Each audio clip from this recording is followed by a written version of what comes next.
present was too expensive at $60. Who was this foolish child?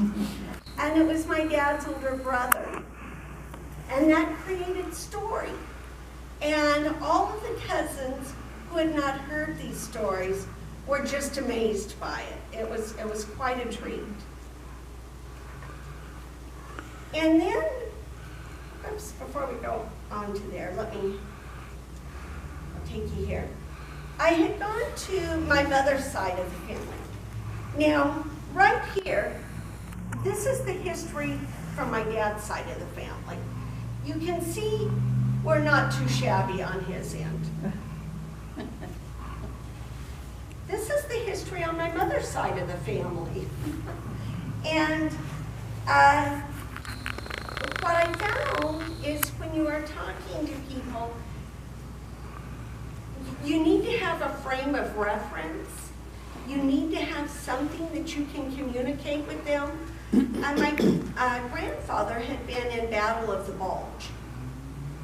And I couldn't tell you anything about the Battle of the Bulge. I thought maybe that's what somebody did after Thanksgiving. I didn't know.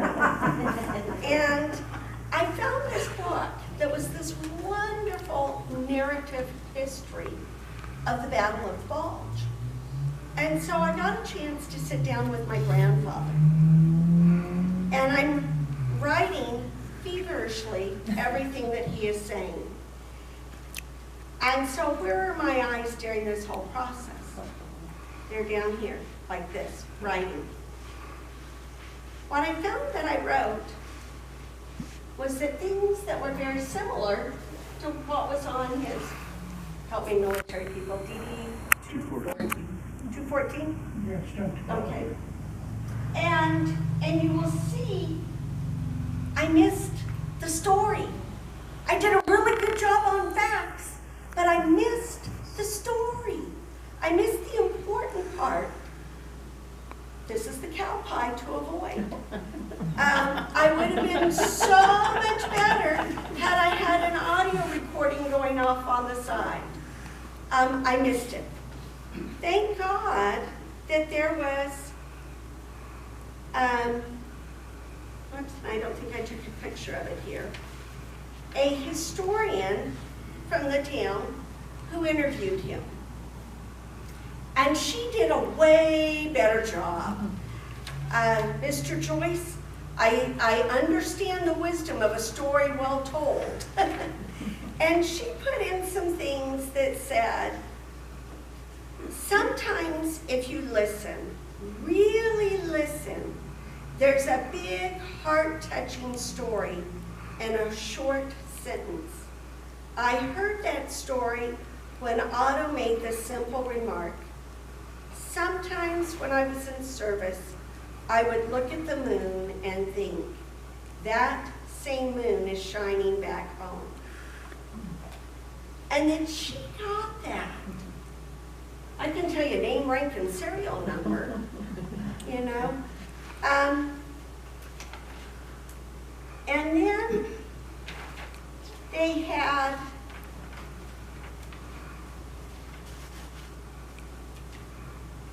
she recalled interviewing an older man several years ago, and that his son was listening very closely. And finally the son spoke and said, "Why, Dad, did you never tell us any of those things?" And the old gentleman replied, "Son, none of you ever asked me." And so as we go into this holiday time, this is the time to prime that pump and to take those things. Sometimes I will tell you, indirect eye contact makes for better storytelling. So sometimes there's a place for that. I would very quietly put on the recorder on my phone and put it in my pocket is what I would do. But for us, at my grandfather's house, washing dishes was the time when all the family history came out. So you're washing dishes. My grandmother says, "I think your grandfather went and slept with your first grandmother and that your half aunt is really your full-blooded aunt. Do you want to rinse? You know, you're, ooh. So you never know what kind of stories are going to come out of indirect eye contact because nobody's looking at you going, oh my gosh, what have you done? So there is a place for that.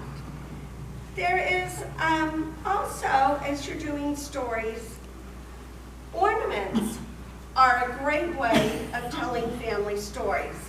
In our house, every child gets a new ornament every year, and that ornament has to tell a story. When I was very young, I told my dad, you know, I'm trying to decide what I'm going to do with my life. And my dad said, get a job. You know, you don't need a career, get a job, do what you have to do, not what you want to do. And my dad always wanted to be a farmer. And instead, he ended up out in the desert, out at the Air Force Base, doing what he had to do to support 3 children. So that year for Christmas, all of our kids got this ornament of this tractor that said, do what you have to do, not what you want to do, and quit your whining. Another great way to find family history is there is an app for that, and it's called Find a Grave. If you've not looked at that, it's a wonderful app. And within there, you can search for a memorial, you can search for a city, a cemetery, you can do it by location. My dad was born and raised in Elsinore, Utah. It shows you the picture of what the cemetery will look like. I could look up my dad's grandfather, which was John Brown, and then that starts off with Kenneth, but it's Kenilworth Hansen, from 1866 to 1938. And they even have his picture in that same map. I've not had to dig up any family history, all within that same app. And it gives a little bio. And Dad, I'm going to have you tell what was the story of John Brown, your grandpa. He was born at sea on the boat at Kenilworth when he was born. Oh, sorry.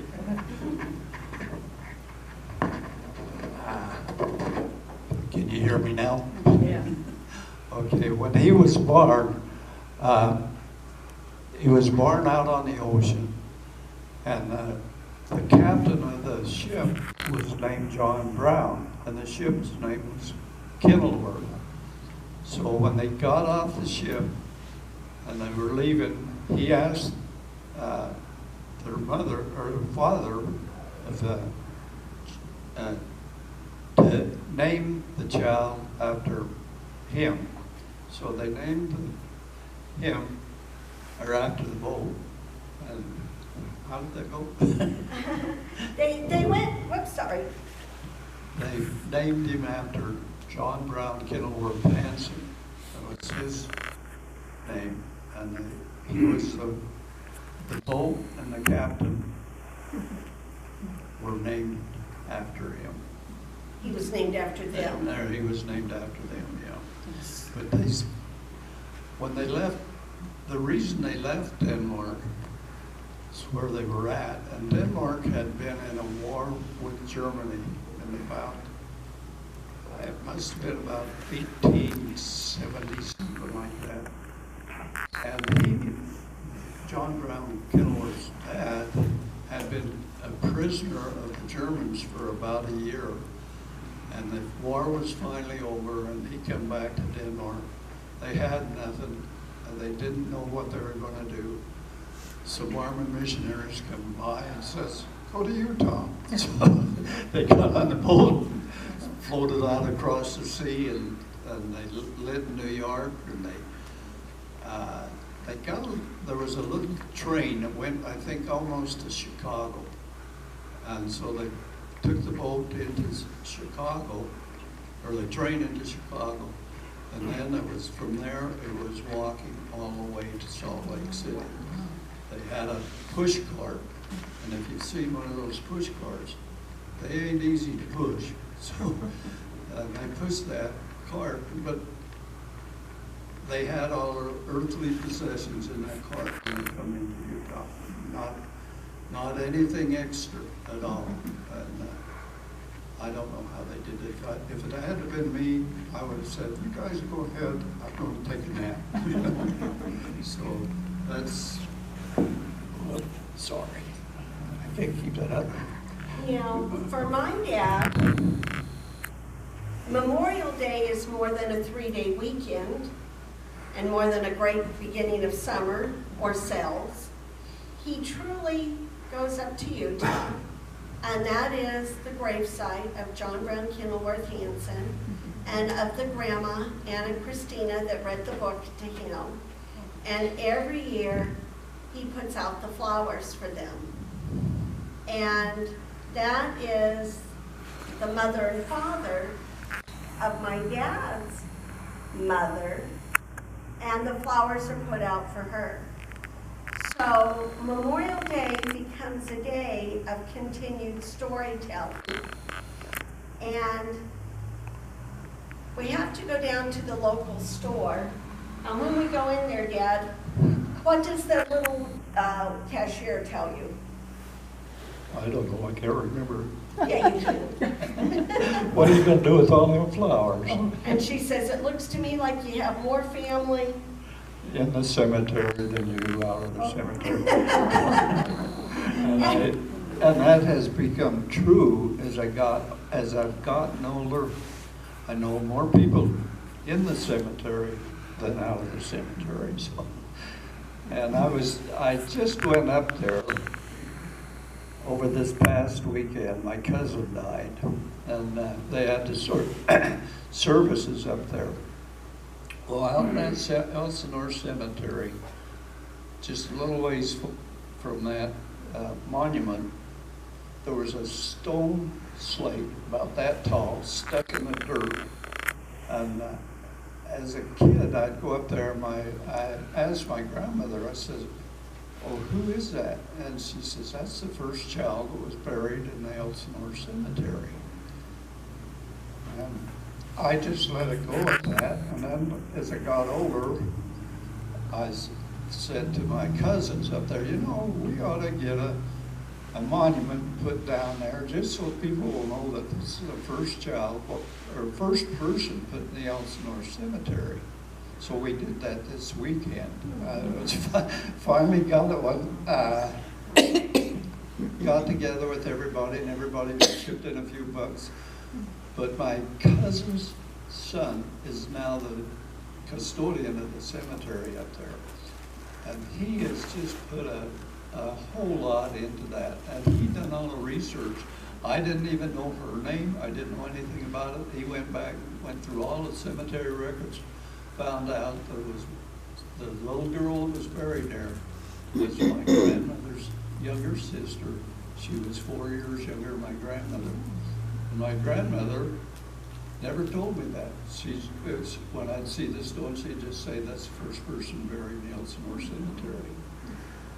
And so, anyhow, we got this little stone and put there, and it made me feel good, you know. Well, at least she has a marker. And she died when she was 8 days old, I think.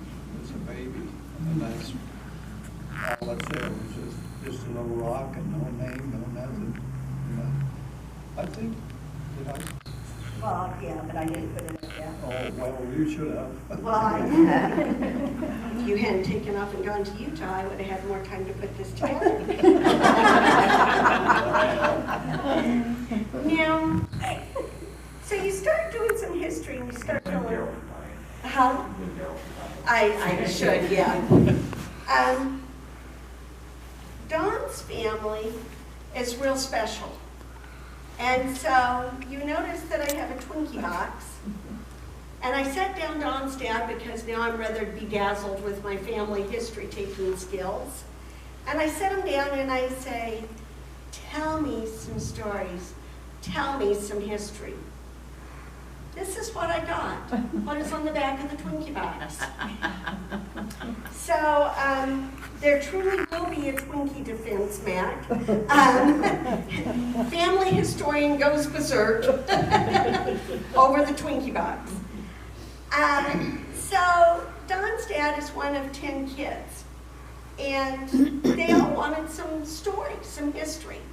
So I took each of the 10 kids, who range in age from 91 to 65, so kids being a loose term, and I took them during a family reunion, and I pulled them one by one, and I interviewed them. And I got some wonderful family story, and my dad put it together as a CD, and we shipped it off to them. They were bedazzled. They were impressed, and I was impressed once again with my brilliance. They thought that it was so wonderful that we should do it as a group. So I'm going to play you just a little clip here. This is them. Let me see if this will come through here.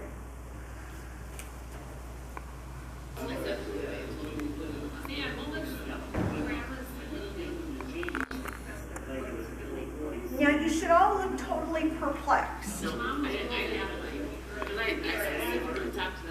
Because when you put 10 people together, they're all talking over top of each other. And you don't understand a word. So if you're going to do that, that's a cow pie to avoid. Do not step in that, it will not work. And you don't realize how much background noise you have until you have a recording. And you go, oh man. But cemeteries are a great place to get history. And I'm going to have my dad tell you just a quick little story. This is his sister-in-law's brother. And we're all cousins. Yeah, my dad's cousin married, my dad's brother married his cousin. Yeah. They have a very smart son, though.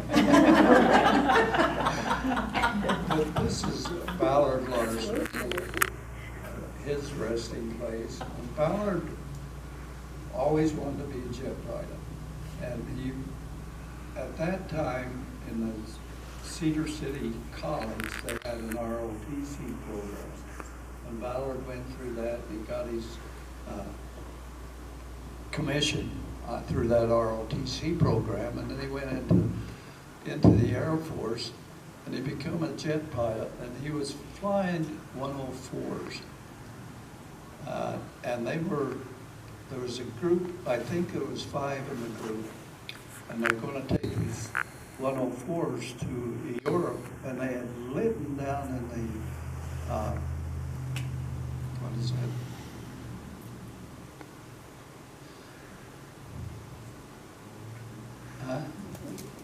Yeah, in Bermuda. Yeah, they lived in Bermuda. I couldn't think of the first one. They lived in Bermuda, refueled and everything, and they took off out of Bermuda. And the flight leader, they went through a bunch of clouds, the pilots, and they talked to Ballard, and Ballard says he's having a little bit of trouble getting his gear up. And that was the last anybody heard or seen anything of him. And after the investigation, I guess on the 104, the front wheel lifts out instead of back. And what happens when you're flying a 104 and you're bringing the wheels up, if you're going too fast, that front wheel will not get into the pod where it's supposed to be because all the air pressure is pushing it back. And that started, this is what they think anyway, started a tumble, and he lost control and nobody ever seen him again. And that's his service for his memorial from his service. But he had a beautiful wife and 3 really pretty girls. And they're all married and everything now, of course. But my sister-in-law, as she got older, she couldn't get out, so my brother would take the flowers over, and I've taken over that job to leave a flower on his memorial. And Now, speaking of jobs, my dad was the baby of the family, and you know, they're kind of late bloomers with getting jobs. But he started having jobs as a young kid. His father died when he was 8, and there wasn't any welfare, there wasn't any food stamps, free lunch at school, or anything like that. And you had to chip in as a family. And so what was the first job you had, Dad? Real job, newspaper route. Yeah, I got this newspaper route when I was 15, when you're in the 9th grade. I had the newspaper route for 4 years. And when I got in the 9th grade, my mother says, well, if you're going into high school, you will probably be, I'm sorry. I'll let Gretchen adjust you. But oh,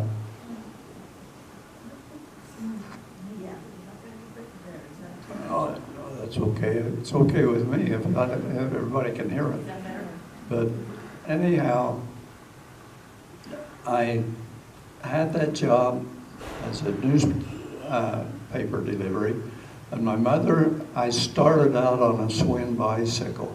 Well, winter come along, and I couldn't pedal a bike through the snow. And Mom says, well, there's a kid in Ridgefield that has a Cushman motor scooter with a sidecar on it. I'm going to get that for you, and you can deliver papers on that. Well, that wasn't a great idea because it was cold. You froze to death on that thing, but that's what I used to deliver papers. The mother had a family store, and Elsinore's, my paper route was 8 miles around on that motor scooter every night.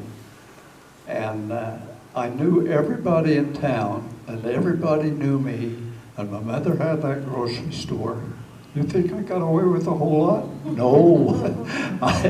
I'd go down there to help her after school, and the first thing she would say, well, how did school go?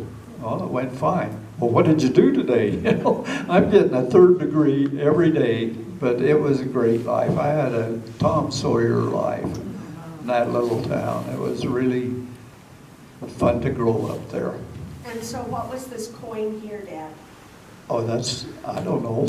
You do. Well, it says it's a silver dollar, 1883. It ended up in my jewelry box, and I told Chavonne I got it from my first job. I don't know where it come from. See, you just can't believe it. One of us kids must have been coming and whining about not making enough money. You know, one of these whiny stories where my dad is loaded with sympathy. So of course he prints out his military pay grade. And so, Dad, when you were in the Army, what were you making? I started out, what is it, $78 a month as a private, paid first of every month. So, the time I got out, I had been promoted to E4 in over 2 years, and I was making $150 a month. And I had more money than I knew what to do. I had more money then than I've had the rest of my life. All I had to do was buy cigarettes and beer, and the rest I could blow. Now, Pops, when you were in there, what were you doing in the Army? I was in this, what they called the saluting battery.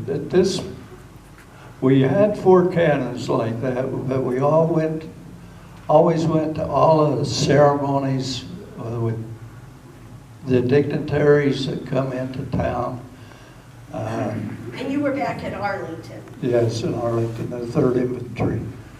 And this little parade here, they was doing some kind of show, and we were out there. We had 4 cannons, and we just got through firing ours. I was on the number 4 gun. I think we had 25 rounds for each cannon, and it just boom, boom, boom for about an hour, it seemed like. But that's one of the things we did. What was one of the other things you did, Dad? I don't know. Well, it looks to me I like like you to would drink a work lot of hard. coffee. Now, why were you drinking coffee and smoking cigarettes, Pops? We're sitting around because we had nothing to do. And what would happen if you weren't smoking? If you weren't smoking at the time I was in the service, you know, they always had a break. Smoke them if you got them. If you didn't smoke, they got you for a detail. So I learned real quick, well, I better have a cigarette in my hand so I don't get a detail when we're having a break, you know. So that's our summer Class A uniforms, the topical worsted. And Now, when you were in there, you had a special detail that you got to fire the cannons for. What was that one?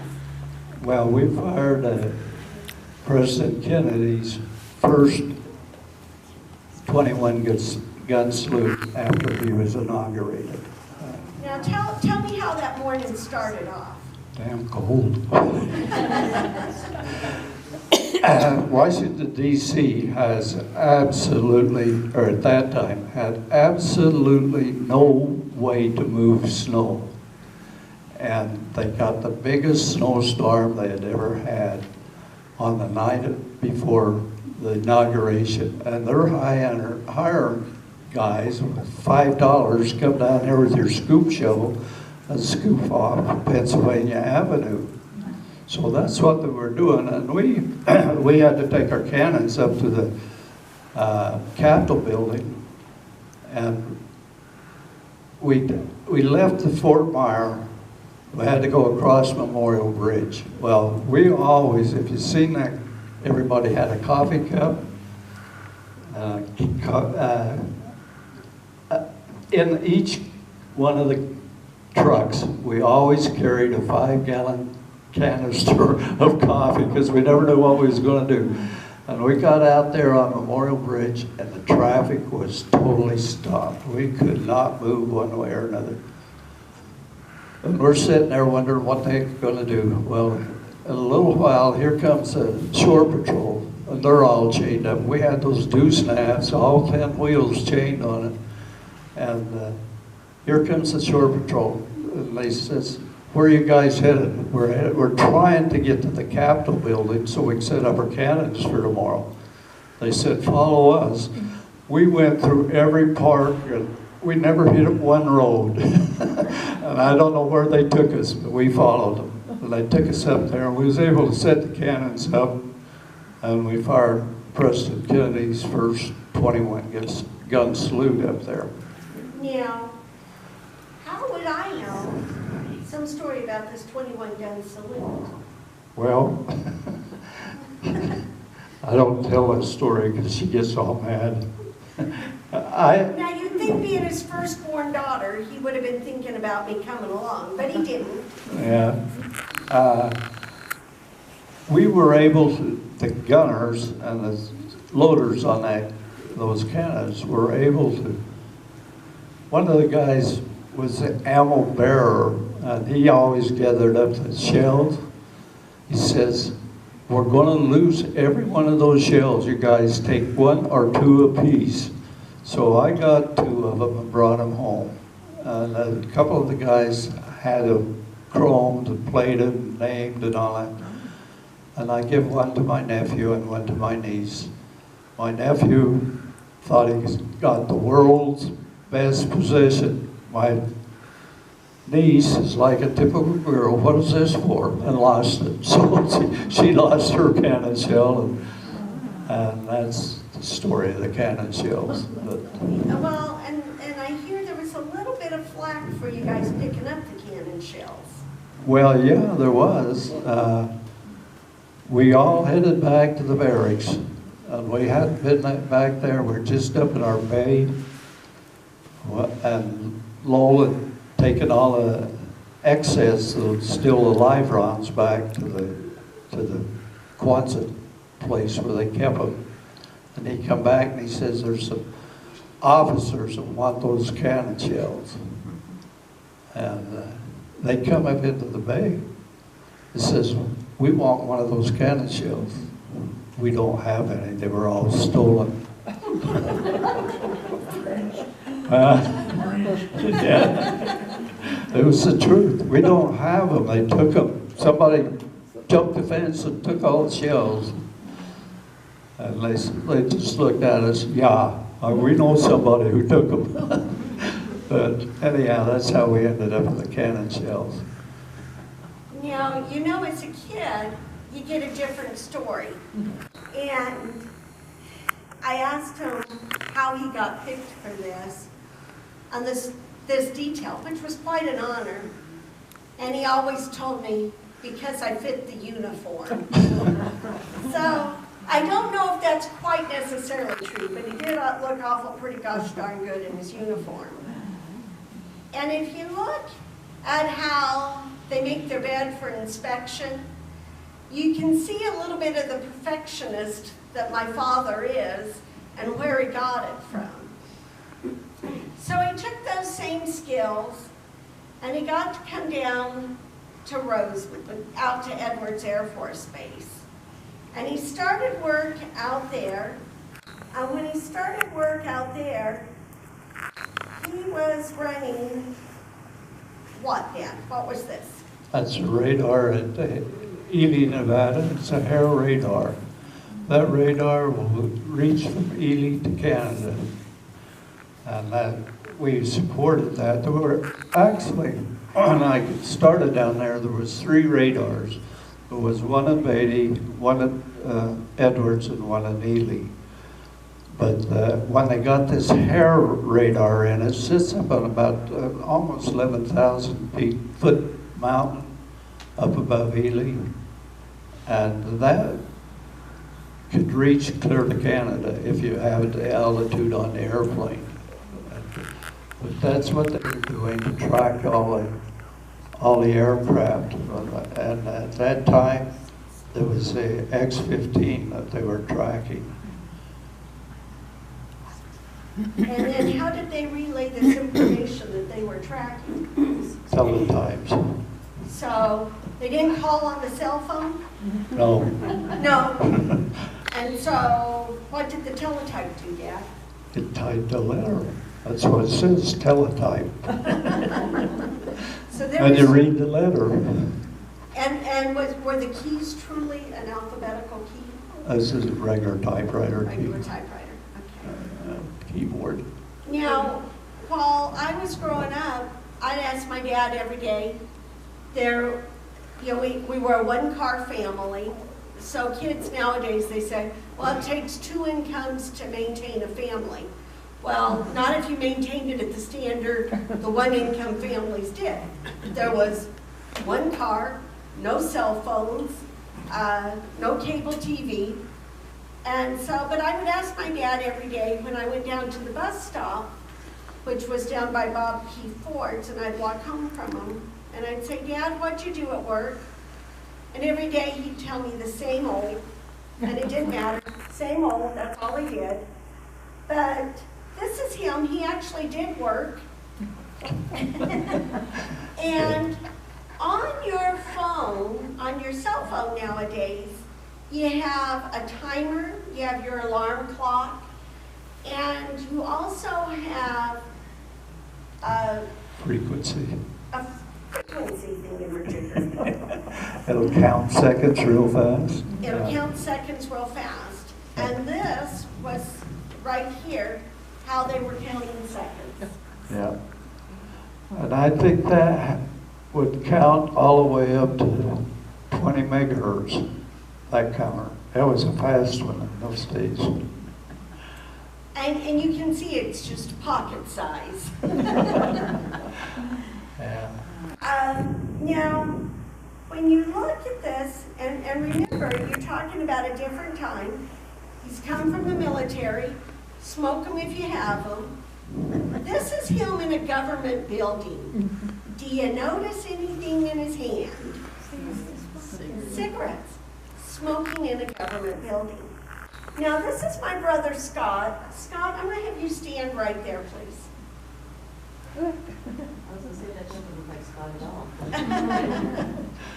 Now, you can see that Scott is the milkman's son, right? I want to add something to the cigarette story. When I was a kid, my mom worked in the hospital, and she would come home complaining of smelling cigarettes. And that's how Yes. much things have changed in my lifetime. I mean, they would shoot you if you had a cigarette from the hospital. Yes. That is true. Math was always a big discussion in our house, and it usually involved lots of tears on my end. And you would think I would have been very good at it because I had this kind of help. So, Dad, what was this? That's a slide rule. That's what they went to the moon with. That's a slide rule. And, Pops, go ahead. Well, you got more power in your cell phone than that slide rule ever had. And all the trig functions and the log functions, is everything they used to get the moon was on that slide rule. And that's, you don't work very fast with the slide rule trying to figure out mathematical problems, but that was what we had. That's what they went to the moon with. And I always thought, if they could go back to the moon today with the technology we have, we could carry 50 people to the moon on the load that they took to the moon to go this time, the first time, you know, because you would have all this miniaturized stuff, and it just amazes me how far we've progressed with electronics. It's just amazing. Now, you know, like I said, I would have been happy just knowing 2 + 2 is 4. Conversation. And then we always had, well, if you think you're having a hard time, how many rods are in a furlong?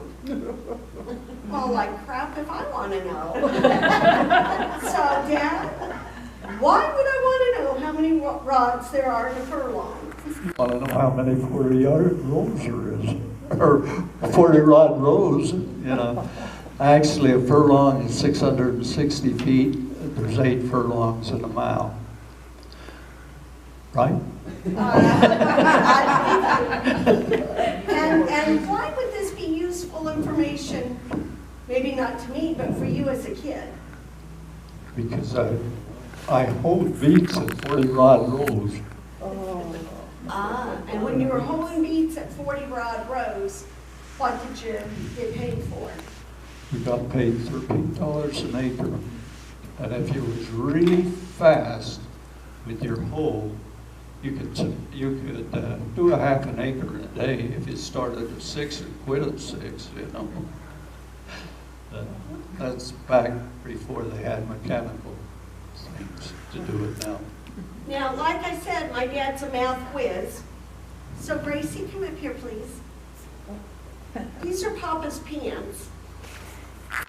Now, you would think that if you were going to go try on a pair of pants, you would go into the dressing room, right? Not my dad. Dad, show her the new math as to how to figure out if your pants are going to fit. Well, you take them around your neck. If you're going around your neck like that, they'll fit your waist. So that's the new math, when you guys thought Common Core was tough. The reason how that come about, I didn't know that, but my second oldest brother was stationed in the Philippines, and he come back from the Philippines. I'm with him one day and he's shopping, doing this thing. I says, what are you doing? He says, well, the Filipinos showed me how to measure your waist. And you take a folded pair of pants, put it around your neck, it'll fit your waist. And so that's how I learned that little trick from the Filipinos indirectly. And so because I have all this knowledge, I give birth to my first child. And what are they doing? You know, they're checking height or, you know, length and weight. So they come in and they put him on the little scale and they grab a little measuring tape and they measure around his head. And I said, oh, is that how you measure how long they are? And she looked at me like I was the dumbest thing she'd ever seen.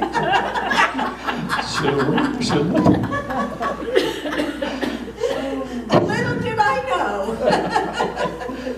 And probably if you looked at that, it might work. Looked into it. Now, he came down to California and was working out at Edwards, and he happened to be part of the first landing of the space shuttle. And they didn't just take and land that space shuttle, Dad. Hmm? What did they do? Landed? Well, before they landed it. Oh, they practiced and practiced.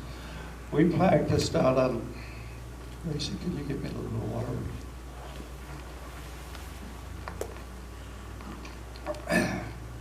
There was 2 pilots who were going to fly that space shuttle, and they come to Edwards. It was the first one's name was Houck, and the last one, what did I tell you the other night? No, I'll think about it in a minute.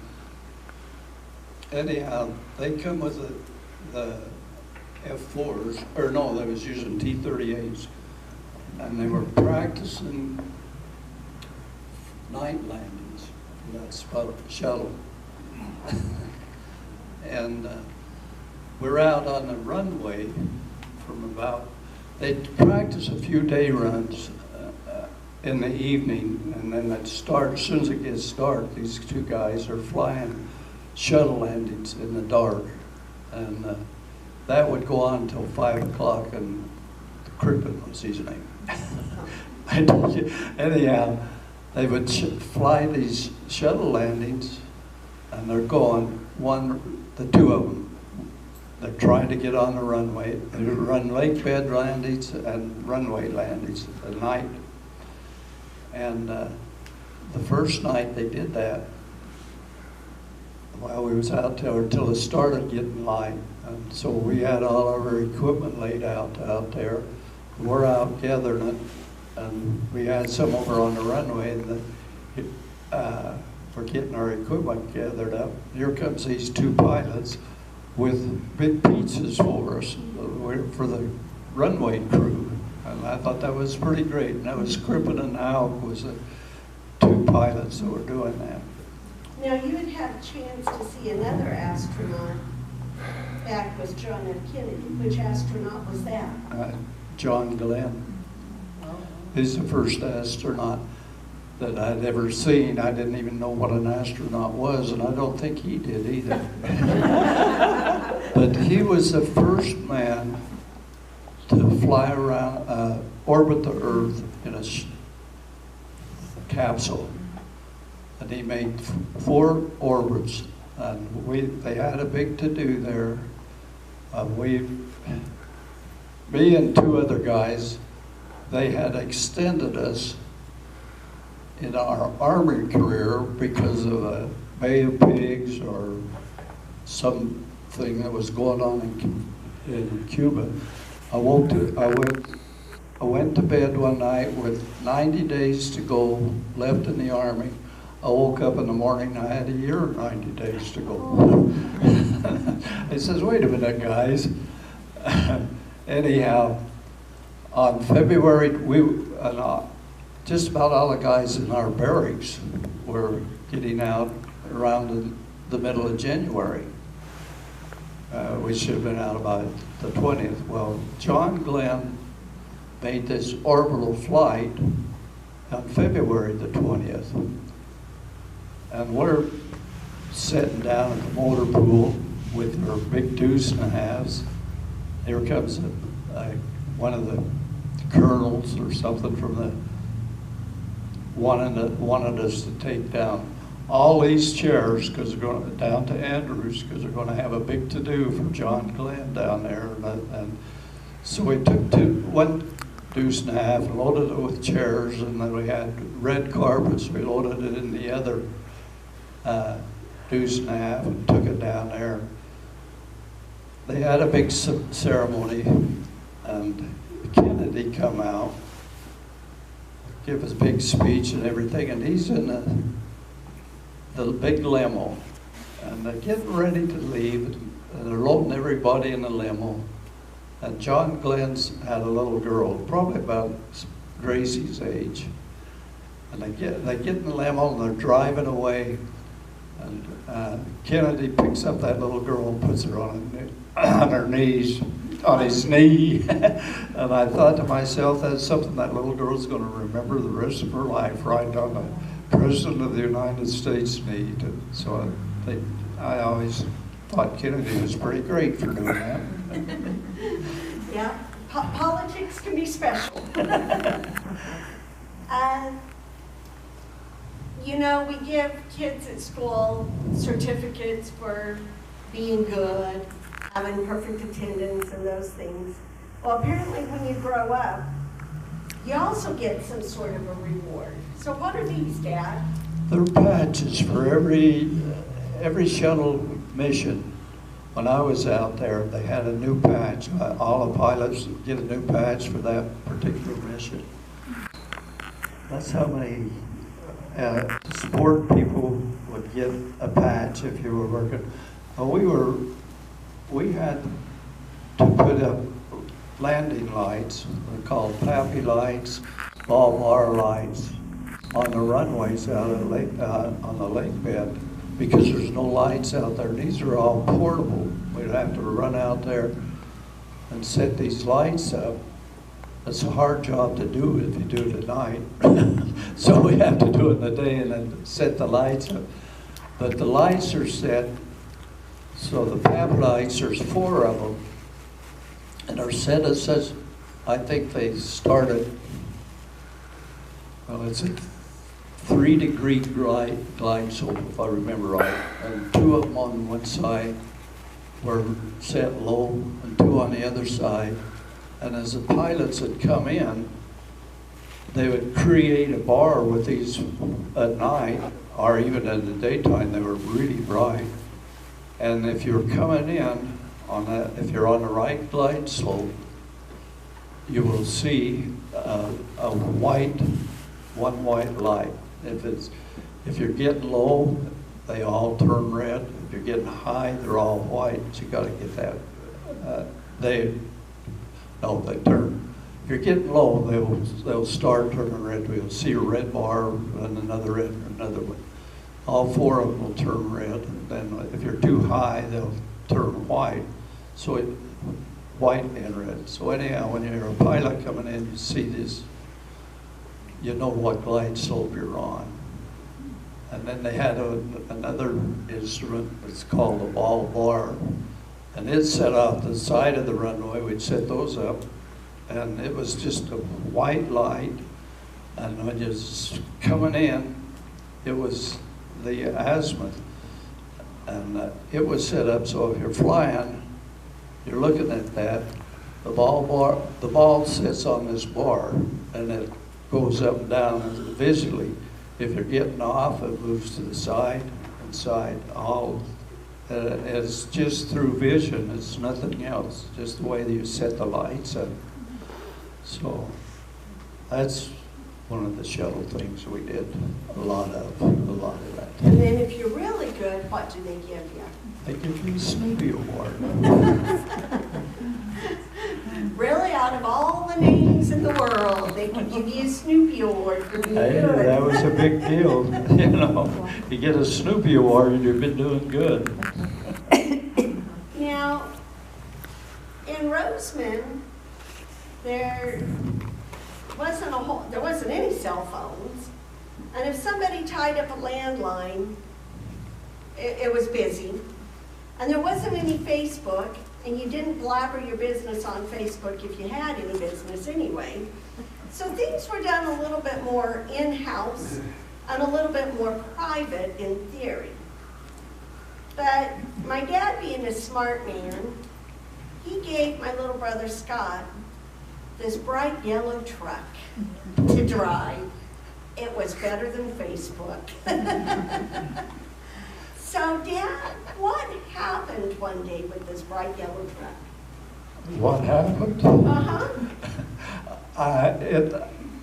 He hadn't had it a week. We had to put a new engine in it. He put so many engines in there, everything had a quick disconnect. We put about 4 or 5 engines in that thing. I don't know, in the lifetime that Scotty had it. And one day you were down at Circle K getting a cup of coffee.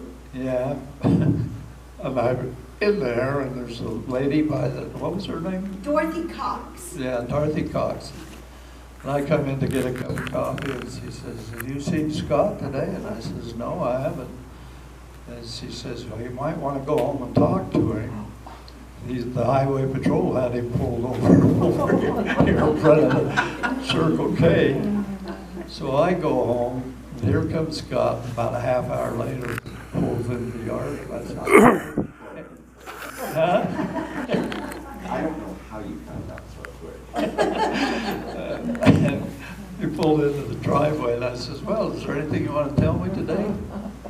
"What do you mean?" "What do you know?" I says, "Did you talk to the highway patrol today?" Yeah. Now, part of family history is also, you've got pictures, you have cemeteries. You also have things that you touch that trigger a memory. Now, my dad doesn't know what I threw in the bag, and he's old, so we'll see how well he plays. What's this? You'll have to tell him.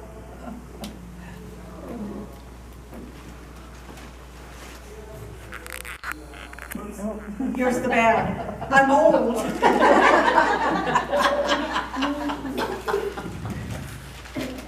So, Pops, open up this and tell them what this may be.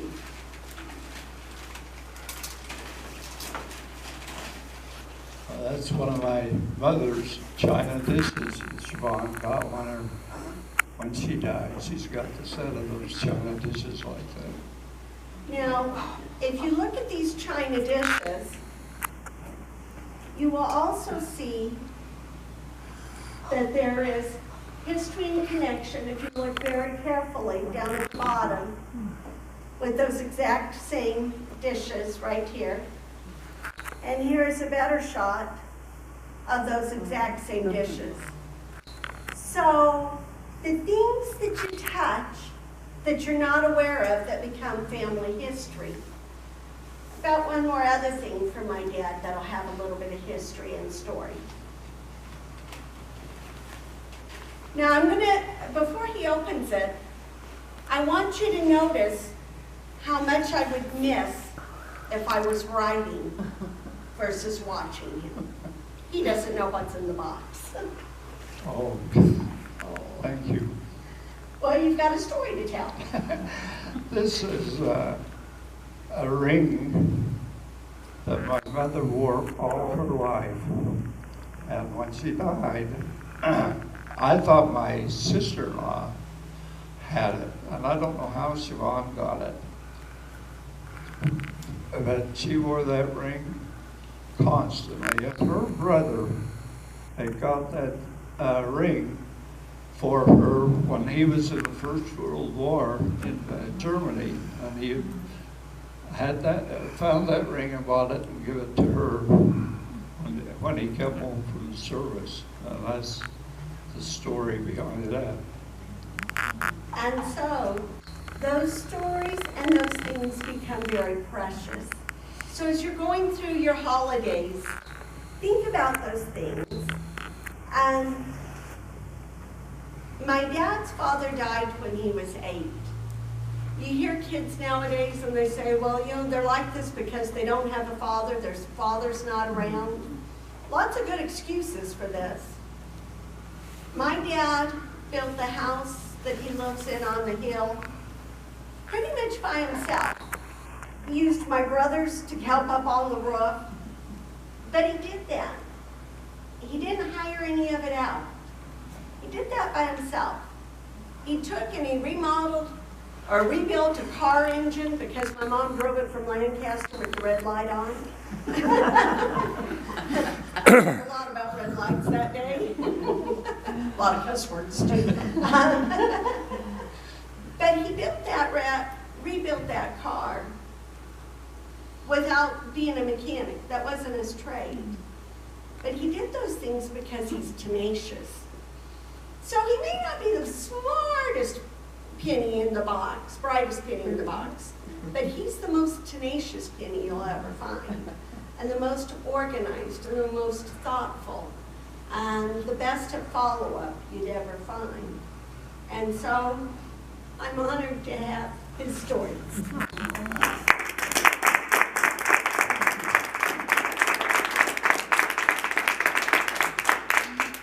Thank you very, very much, Chavonne and Garr. That was delightful. And maybe when we get together with families, we'll think of